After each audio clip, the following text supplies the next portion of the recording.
This is Picasso style painting of a portrait part 1. Okay.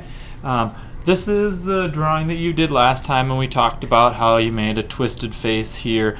So you've got a profile of the face, and this face kind of looking that way, and the other face kind of the centralized face that's kind of looking forward, and that you've got some or one, at least one or two of your different features twisted somehow so that it looks like you're having more than one view of the portrait.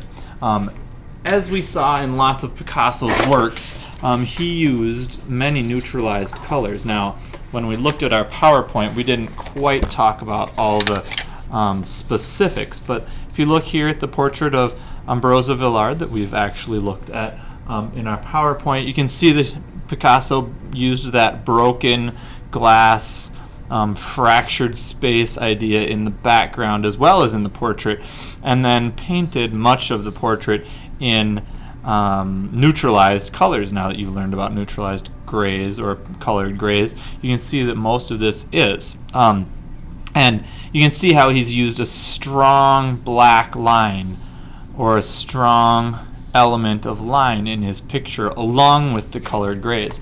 This is the other one that I showed you during the PowerPoint, which is the portrait of Kahnweiler, and you can see that here he's also used lots of colored grays, lots of browns, oranges, and colored grays with lots of brush strokes. And again, you can see how this strong line around the shapes creates that feeling of the broken glass and the shattered, kind of fractured picture plane that we talked about during our PowerPoint. Here's two more.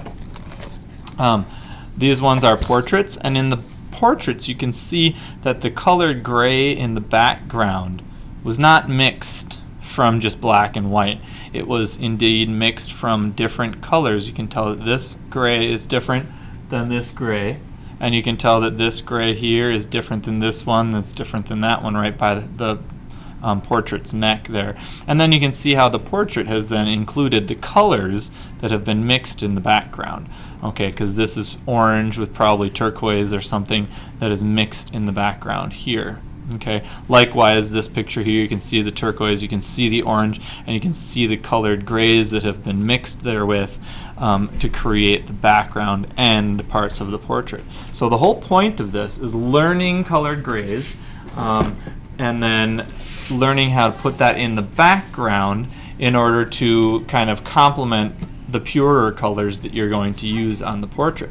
So right here, here's my palette kind of left over from one of my paint mixing sections for the colored gray. And what I'm going to do is I'm going to start mixing the colors and kind of putting them into the fractured background of what I've got. So if I start right here, if I just kind of take a big blob of yellow and a big blob of purple and mix them together to make any kind of neutral color that I'm interested in here, I'm going to get, this is a pretty neutralized color, and I'm just going to start by painting this one color into my section. Now if we looked at Picasso's works again, we would see that he often used lots of little brush strokes to like slowly change the tint or shade of his neutralized color.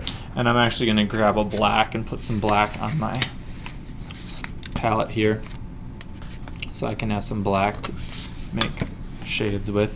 And so he would have done something maybe like this. He would have taken some white and kind of did little teensy brush strokes like this way and maybe some the other way to kind of change the value of the space.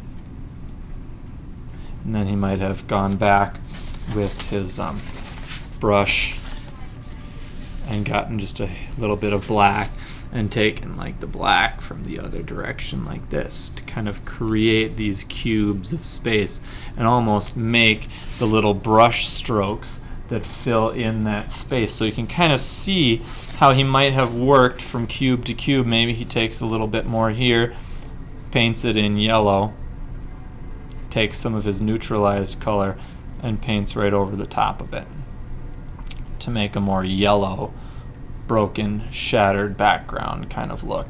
And then maybe again takes a little black and mixes it from this side